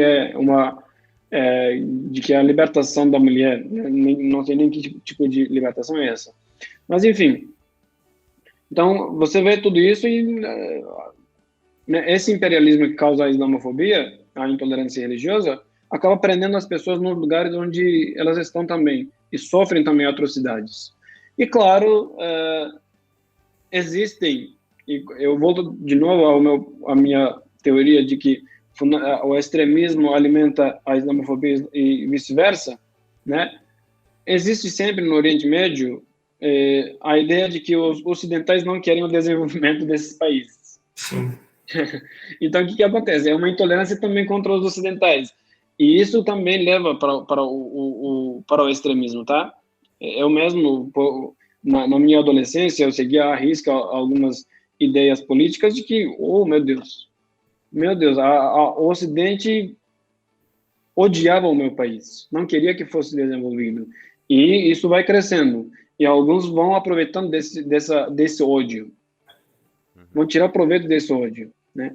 Então, o imperialismo, que a gente acha que o colonialismo acabou, mas o colonialismo, na realidade, em prática, ainda em alguns setores do mundo continua, né? O imperialismo acaba afetando nessa intolerância, aliás, contribuindo bastante nessa intolerância contra os muçulmanos, contra as outras religiões também. E até que ponto esse discurso, vamos dizer assim, radical do Islã é uma falácia do imperialismo, né? A gente queria saber, assim. E se ele não é completamente uma falácia, assim, como que você vê que pesquisadores do Islã veem esse discurso sendo atribuído a uma religião que não prega, que a gente já falou aqui no começo, Sim. né? Que não prega essa questão e o quanto que isso contribui. E aí eu queria até expandir um pouco essa questão de como que a indústria cinematográfica, vamos dizer assim, né, ajuda também a reproduzir esses pensamentos e esse discurso radical, assim, sabe? Para as pessoas. Na realidade, sobre os estudiosos eu não vou poder te responder como que eles veem isso, porque realmente eu saí da Turquia com 19 anos de idade e realmente não tenho acompanhado muito como que os estudiosos, até porque o meu país se tornou uma ditadura, então por isso eu muito menos acompanho o meu país, tá? Né, como que as pessoas pensam, porque eu não acho que há uma meritocracia nas atribuições intelectuais e tudo mais, que de modo necessário, né? Então, e aqueles que ficam falando, reproduzem o discurso político que estava ali, que a gente reproduzia com 15 anos de idade, com 14 anos de idade, né? Eu até pego de vez em quando, vejo alguns vídeos e eu digo, caramba, a gente falava isso com 15 anos de idade, a gente achava que isso era verdade, né? E tá ali um cara de 50, 60 anos de idade falando a mesma coisa, como se fosse uma verdade absoluta. Pode ser que haja uma parte que seja verdadeira, né? Mas existe uma reprodução, pelo menos eu digo no que tange ao meu próprio país, tá? Eu não digo o mundo islâmico em geral, nem que o Islã tenha um discurso nesse sentido, mas que os muçulmanos têm um discurso nesse sentido, né? Até quando, por exemplo, o Macron, ano passado, falou que o Islã estava em uma crise, eu escrevi, não, senhor presidente, não é o Islã que está em crise. Aliás, o Islã é uma das religiões bem resolvidas. Quem está em crise pode ser os muçulmanos. Então, os muçulmanos realmente podem ter esse discurso, enfim, né? E, infelizmente, a indústria do cinema, principalmente americana, contribui bastante nessa intolerância.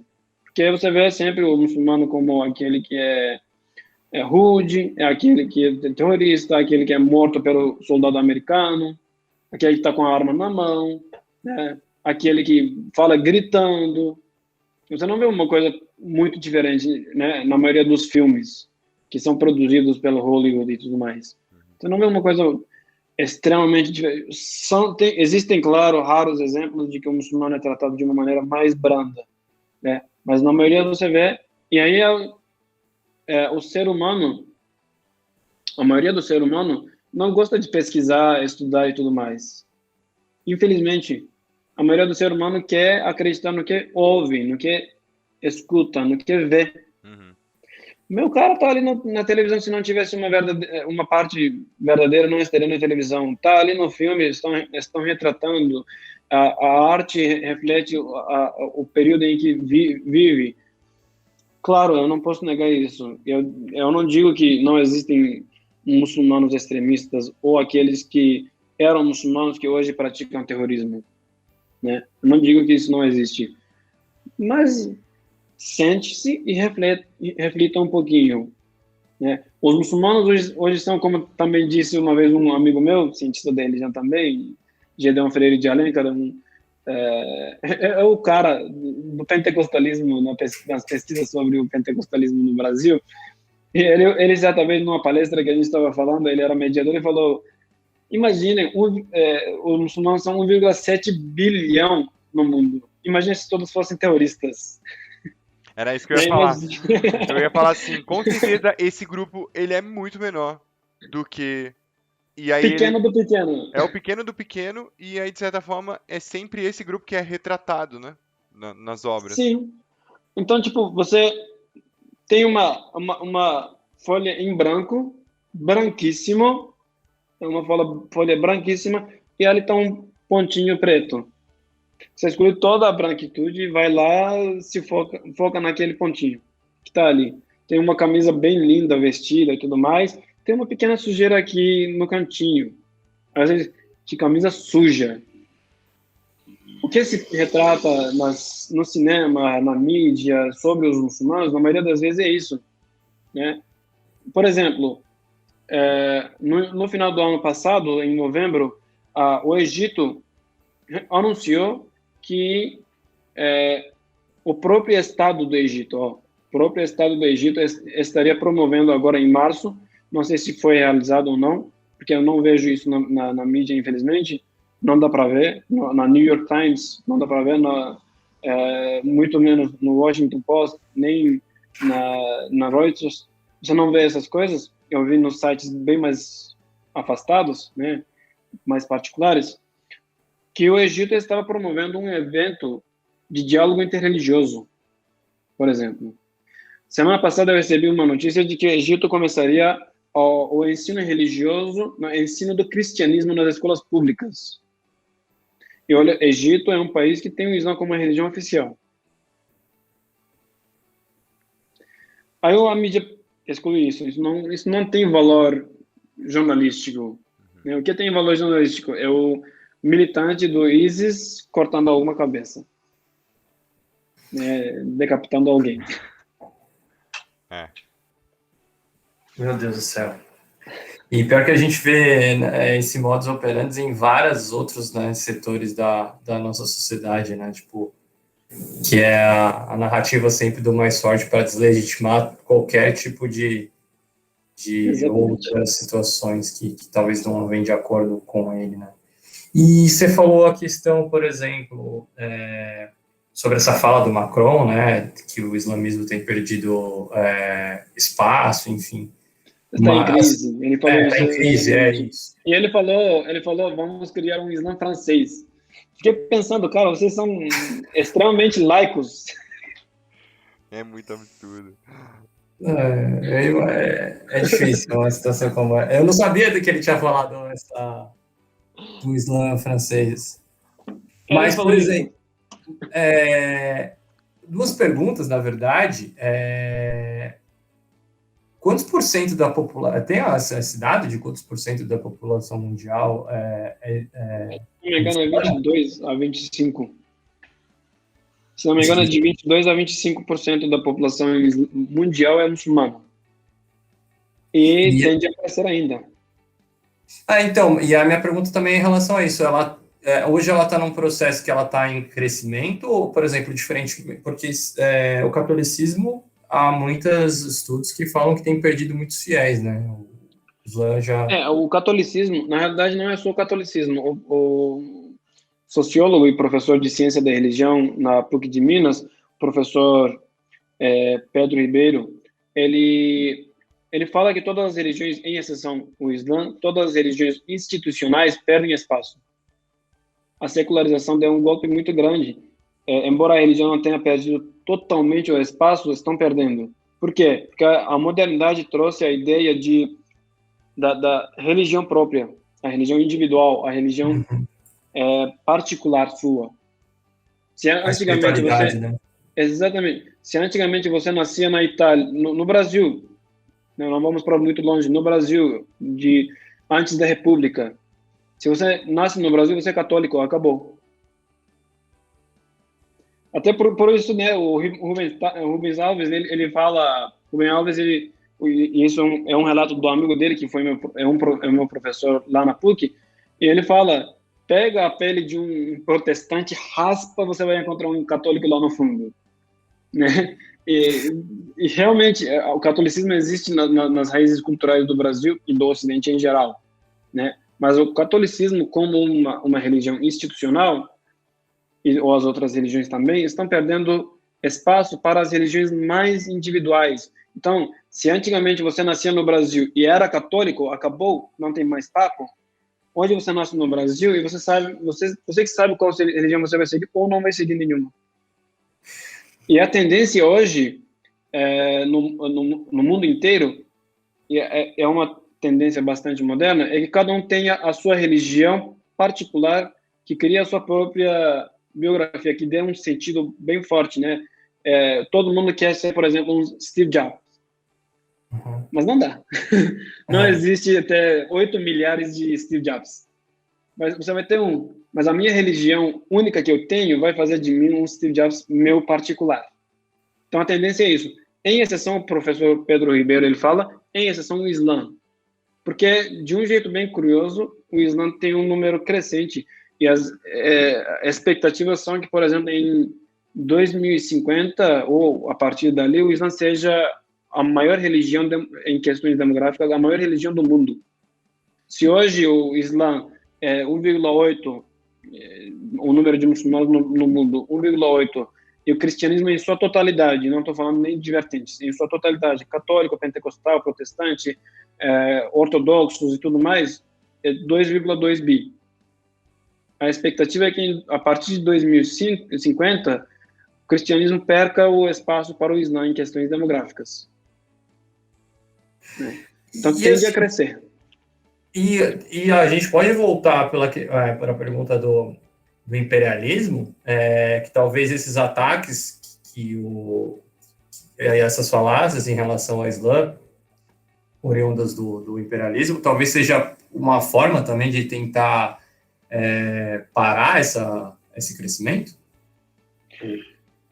Olha, eu não gosto de teorias de conspiração, não sei se seria, talvez seja isso, né? Ou talvez os imperialistas não estão nem aí para isso. Porque nesse mesmo artigo que eu acabei de citar, do professor Pedro Ribeiro, ele fala exatamente dessa teoria dele, argumenta isso para falar da religião de mercado. A religião, semanticamente, não perdeu espaço. As instituições perderam. O catolicismo perdeu, o protestantismo talvez perdeu, o judaísmo talvez perdeu, mas o mercado foi o substituto da dessas religiões, dessas instituições. Ela tomou o lugar da religião, ela é uma religião agora, o mercado é uma religião, o professor Pedro Ribeiro aborda. Então, no momento, não necessariamente que aqueles que regem o imperialismo não queiram que o número de muçulmanos cresça. O que mais importa para eles é que a área de influência deles cresça. E aí, se existe um obstáculo na frente disso, independentemente do que seja, eles vão querer difamar e demonizar isso. Entendi. Pode ser isso pode ser uma religião, pode ser uma ideologia, pode ser um partido, pode ser um ideal, pode ser um movimento popular. Porque o paralelo que eu faço até com questões, tipo, por exemplo, econômicas, né? Porque, por exemplo, a gente sabe que muito provavelmente daqui a uns anos a China vai se tornar a maior economia do mundo, se já não é, né? Então, por exemplo, todos os embargos, todas as tentativas de fazer com que isso não aconteça por parte dos americanos, enfim, né? Mais ou menos foi esse paralelo que eu criei, né? Para fazer essa pergunta. Assim. Não sei nem se faz muito sentido, mas tá respondida. E esse movimento individual, assim, vamos dizer, ele está em todos os setores, na verdade, né? Eu estava vendo essa semana daquele evento SXSW, que é um evento de comunicação grande, e estava falando sobre o tema de design, né? Que eles tiveram algumas palestras por esses dias agora. E como que agora eles estão criando o design relacional, que é você relacionar de fato aquela pessoa como um indivíduo único. Então, antes, por exemplo, estratégias de marketing traçavam grupos de pessoas para fazer. E hoje você está muito centrado naquela experiência individual daquela pessoa. Então, hoje você abre o Netflix na sua casa, tudo que aparece ali está relacionado para você, de acordo com o que você faz. Quando você Sim, abre porque ele fala coisa... baseado nos filmes que você assistiu. Exato. E aí isso acaba consequentemente caindo na religião também, né? Por que eu vou seguir um grupo sendo que eu posso ter a minha própria? E eu achei muito interessante isso que você falou, assim. Não quer dizer que as pessoas deixem a religiosidade, porque elas continuam acreditando em algo, né?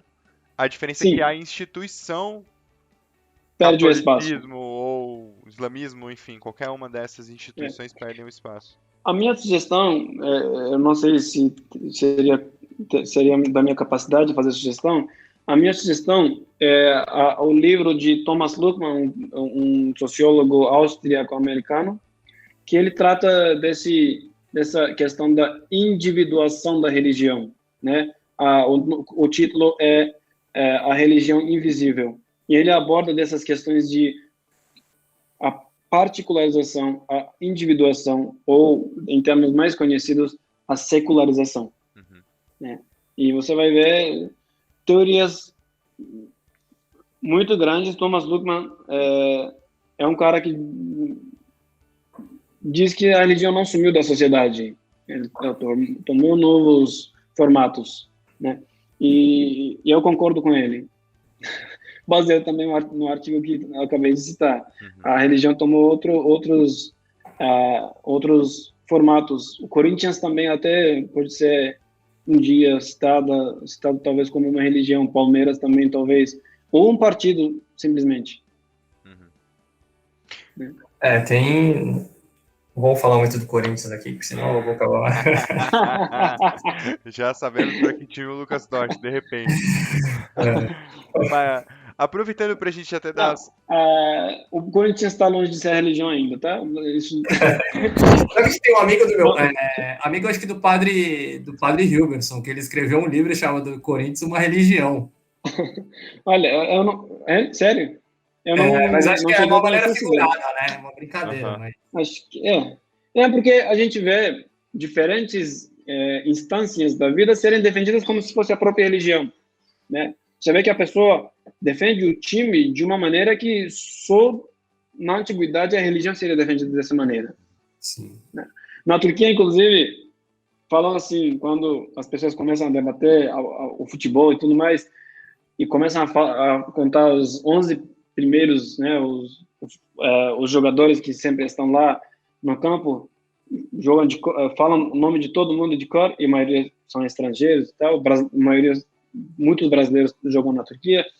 Aí alguns dizem assim, se eu perguntar para você o nome de 11 discípulos do profeta Muhammad, você não consegue contar nenhum, e agora você vem contar o nome de 11 pessoas que não tem nenhum valor para você, daqui a pouco vão ser transferidos para outro time. Então eu vejo que, por exemplo, claro, essa é uma avaliação bastante leiga, eu não defendo esse tipo de analogia.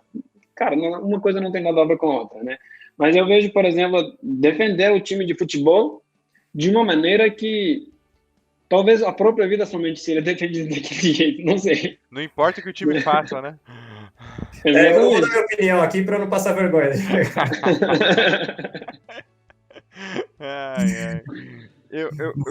Não vou falar, mas eu conheço pessoas assim. Não disse quem. Eu quero aproveitar e falar assim, pra gente tirar uma dúvida de um assunto que foi citado agora nas últimas partes, que foi o que de fato é esse diálogo interreligioso, né? E se de fato ele pode ser um caminho para a gente ter uma sociedade mais harmoniosa, que você falou do Egito que está começando a ensinar outras coisas que não se fazia há tempos atrás. De uma sociedade mais harmoniosa, assim, do que a gente tem hoje, dessas polaridades não só que envolvem religiões, mas outros temas. Acho que isso pode ser um caminho para começar a construir esse mundo, vamos dizer assim. O diálogo interreligioso, para mim, aliás, é a definição teórica, mais rígida que existe, né? O diálogo entre as instâncias religiosas, entre as instituições religiosas, lideranças religiosas, em prol da convivência harmoniosa da humanidade. Só que isso era o ideal quando aconteceu, por exemplo, em 1893, o primeiro Parlamento Mundial das Religiões, ou primeiro Parlamento Mundial das Religiões, ou Parlamento das Religiões Mundiais. A tradução pode variar de acordo com a concepção do tradutor, né? Mas quando isso aconteceu, a ideia era unicamente juntar lideranças religiosas para debater os problemas da humanidade e resolver isso baseado na religião, fazendo com que a religião, diferente, né, da antiguidade, seja um promotor da convivência. A ideia, uma das ideias era conhecimento para convivência comum. Só que o que eu vejo em termos de hoje, inclusive, outro detalhe. Esse evento acontece em 1893 com participação de, se não me engano, 5 mil líderes religiosos de diferentes religiões, né? Católicos participam informalmente, porque a Igreja Católica naquela época não aceita de jeito nenhum esse tipo de iniciativa. Só que o que vai promover mais ainda o diálogo interreligioso é o Concílio Vaticano II, mais precisamente é a Declaração Nostra Aetate. Não sei se eu não escutei o podcast do padre Helberson totalmente, né? Não sei se ele falou disso, então, mas a Declaração Nostra Aetate, que é a declaração do Concílio Vaticano II, que fala do diálogo interreligioso, da relação da Igreja Católica com as religiões não cristãs, né? É um dos pontos de partida, é um dos marcos do diálogo interreligioso na história humana, digo de maneira sistematizada. Não necessariamente que antes não existia diálogo interreligioso, existia, né? Só que a gente está vivendo numa época em que o leigo consegue criticar o bispo. Então o bispo vai lá na missa, né, na hora do sermão, fala uma coisa, o leigo consegue criticar ele diferente da antigamente, né? Porque não digo, eu digo na figura do bispo, eu falo de sheik, rabino, enfim, líder religioso, né? A palavra do líder religioso era dita e ponto, falou. Hoje é diferente. O líder religioso fala, só que ele é criticado. Então, não necessariamente que o leigo concorda com o líder. Então, o que acontece? Hoje, o que é mais necessário para uma sociedade harmoniosa mesmo, né? Não que somente as lideranças façam diálogo, mas o setor leigo das religiões também façam diálogo. Se conheçam. Conhecem. Eu sou muçulmano, o prédio inteiro são brasileiros, provavelmente alguns são cristãos, outros são da Umbanda, outros são de Candomblé, alguns nem seguem religião nenhuma. Eu não sei.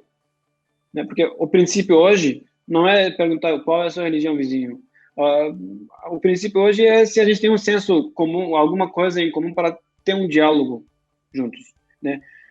E automaticamente acontece aquilo que a gente hoje em dia chama, e está sendo reformulada essa teoria do diálogo interfé, o diálogo intercrença. Ou seja, não necessariamente que existe o diálogo entre seguidores de diferentes religiões, porque o bispo, o sheik, o rabino, a mãe de santo, o pai de santo, o monge estão ali fazendo diálogo, explicando um para o outro o que a religião de cada um fala. Mas eu, o Átila, o leigo, que não é líder religioso nenhum, que não tem nenhuma significância dentro da comunidade, consiga fazer o diálogo com seu vizinho, que é cristão, umbandista, ou candomblessista, ou budista, ou não segue nenhuma religião. O diálogo interreligioso serve, sim, para uma sociedade mais harmoniosa, mas não o suficiente. Porque, no campo teórico, além de a gente não conseguir se lidar como os líderes religiosos, não conseguirem se lidar das teorias ainda exclusivistas de suas respectivas teologias, de suas religiões, né? Existe aquilo que ficou lá no nível dos líderes, né? Eu vejo, por exemplo, críticas ao Papa Francisco. E eu acho que o Papa Francisco é um dos personagens desse século. É um dos caras mais marcantes desse século. Por quê? É um cara que vai para tudo quanto é periferia do mundo, né? E dialoga. Só que eu vejo, por exemplo, católico bastante devoto criticar o Papa por causa desses atos. Foi encontrar com um sheik. Por quê? Para quê? Encontrou com um pastor. Para quê? Não pode. Porque a única e verídica igreja é a católica apostólica romana para esse leigo. Ele cresceu dessa maneira, aprendeu dessa maneira e ponto. Não concorda com o Papa.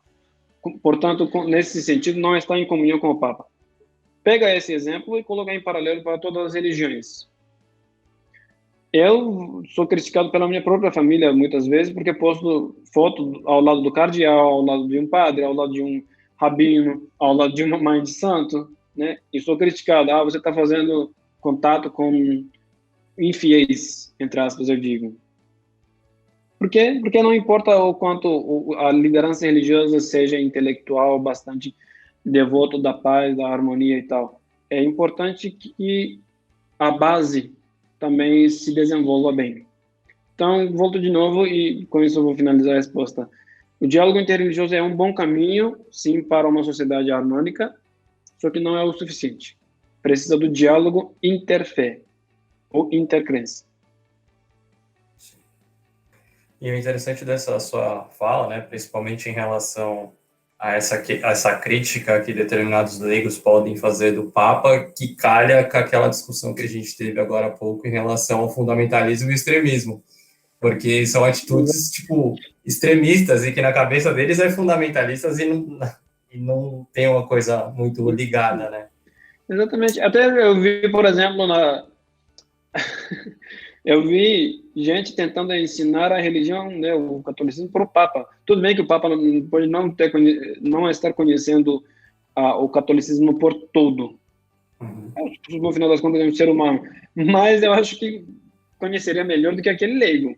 Sim. A não ser que ele seja um teólogo bem aprofundado, né? Acho que ele estudou um pouco mais. Né? E já indo para os finalmente desse bate-papo, e puxando um gancho, né, em relação a essa questão do diálogo interreligioso, o quão importante é para as religiões a manutenção do Estado laico na nossa sociedade? Olha, eu acho que é essencial, não é o quanto, mas é essencial para todas as religiões, tá? Eu digo, todas as religiões, a manutenção não necessariamente do Estado laico, mas Estado secular ou secularista, ou o processo da secularização é essencial para as religiões que querem permanecer vivas nesse período que a gente chama de modernidade. É claro, essa modernidade vai ter a sua modernidade também, né? A gente vai chegar um dia que, senão os nossos netos vão chamar o dia de hoje de antiguidade. Ou bisnetos, talvez. Né? E se hoje as instituições, as religiões que são instituições, querem sobreviver, tem que concordar com o Estado secular, o Estado laico. Por quê? O modelo francês no laicismo é um modelo à parte, mas existe um modelo, por exemplo, inglês, tem um modelo estadunidense, em que o Estado fala assim para as religiões: eu não me envolvo com nenhuma de vocês. Vivam e se resolvam entre vocês.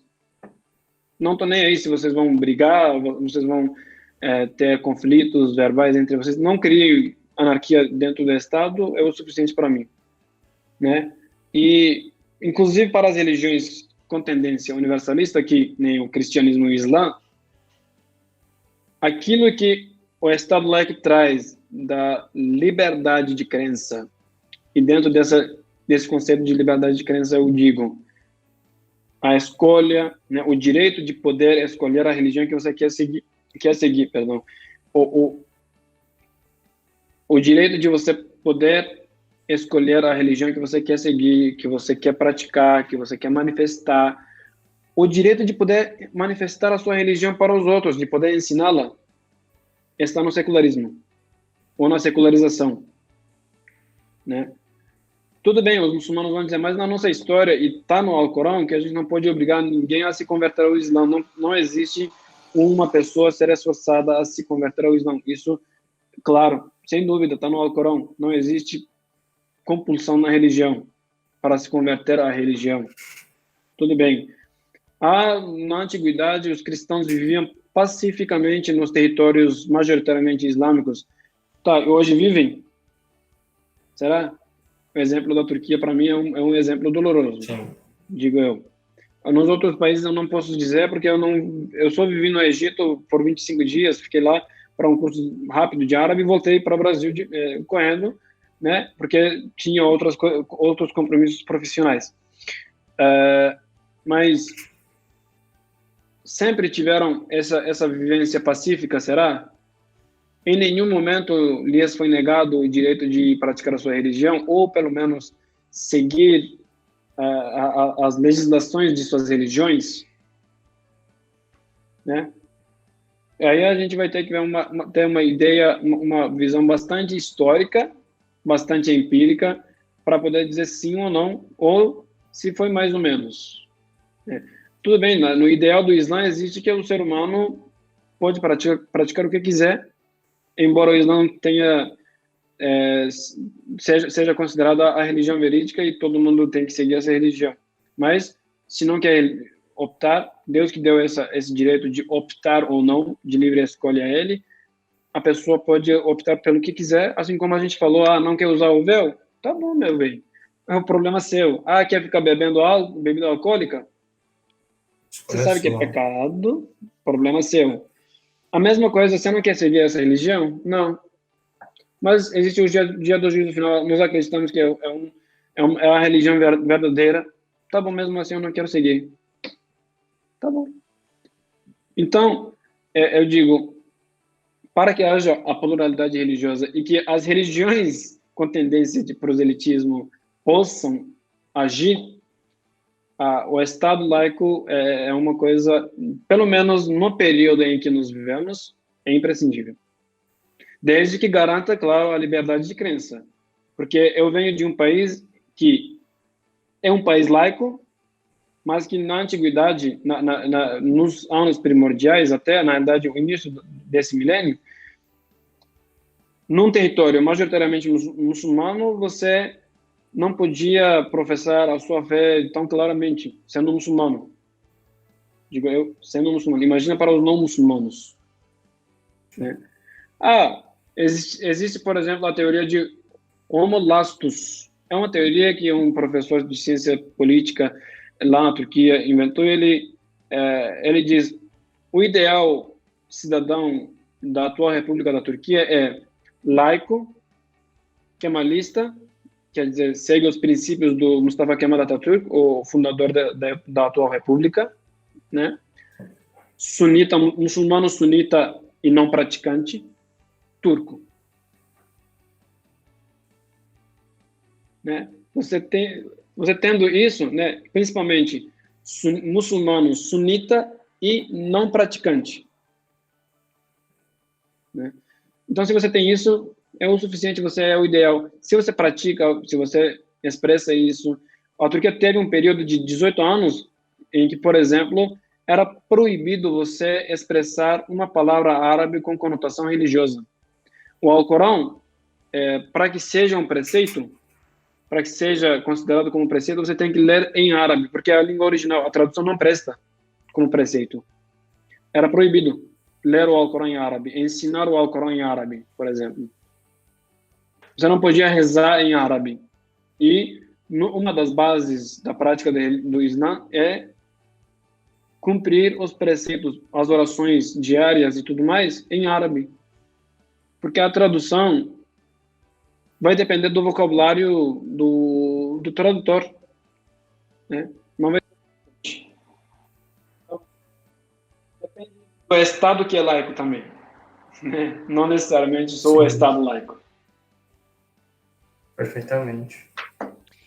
E agora, então, para a gente fechar com a nossa última pergunta, eu queria trazer, assim, se você pode falar para a gente, assim, como que a gente pode trazer esperança através da fé nos tempos atuais?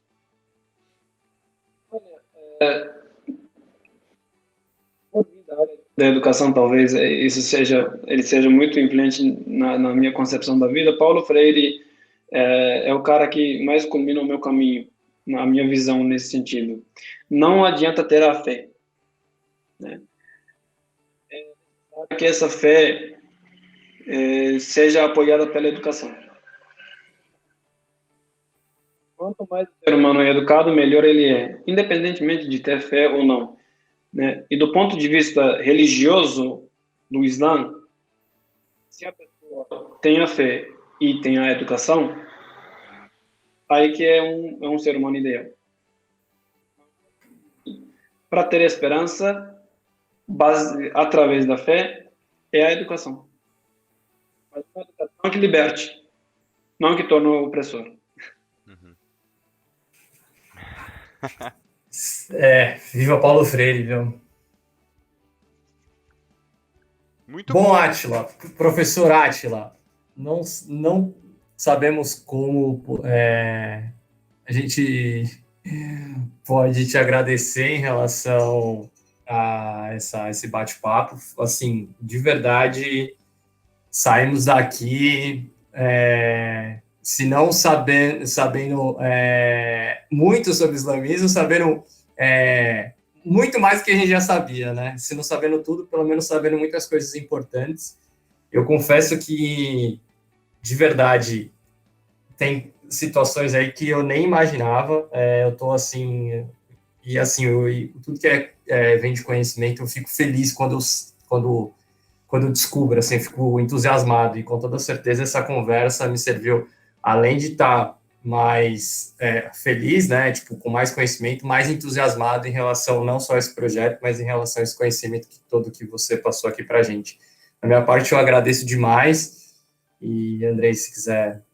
Eu faço minhas as palavras do Lucas. Eu acho que eu comecei falando que a expectativa era muito boa, e eu acho que eu termino falando que foi maior do que Certeza. ela estava. Então, da nossa parte, muito obrigado pela oportunidade dessa conversa.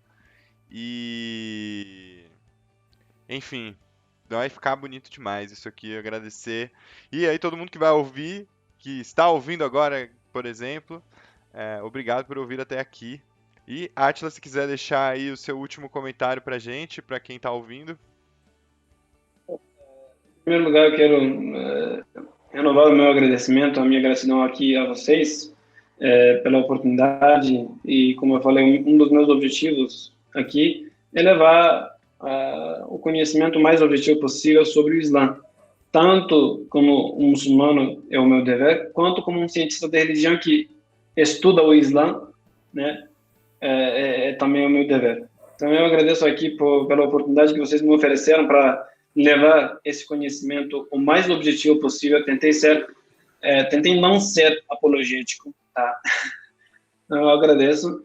E o meu último comentário seria, Andrei e Lucas, que